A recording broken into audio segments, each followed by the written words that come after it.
welcome to the studio. Today we're going to work on a very basic exercise for the muscles in the chest, the front of the shoulders, and even the abdominals, and that's a push-up. We've been doing them since we were kids, but chances are we have been doing them wrong. So what I want to do is just give you a couple of basic points and a few safety tips. They're going to help you really maximize your effort in this exercise.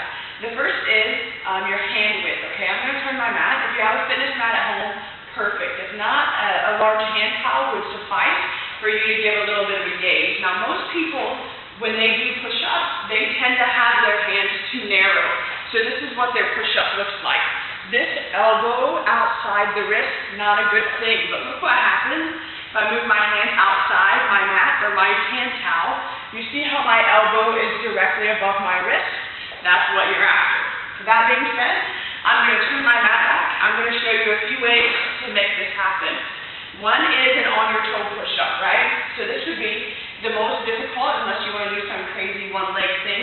Hands outside the mat, toes come up. You'll notice that my heels shift forward above my toes.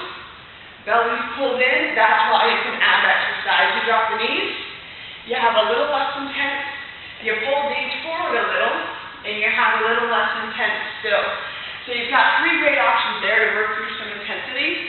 Another way you can take out some intensity, you have to put a step here. You can use the edge of your couch. You can use a stair in your hallway. You can use a wall. But the way you make this work is by putting your hands on the edge of something and doing the same great push-up. Now you can still drop to your knees.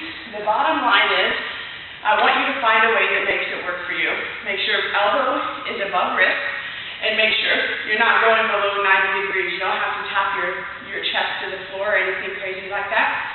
But those are the ways you can make a push-up work for you from here to here. It's going to feel great. It's going to look even better if you start getting consistent with it. Let me know if you have questions.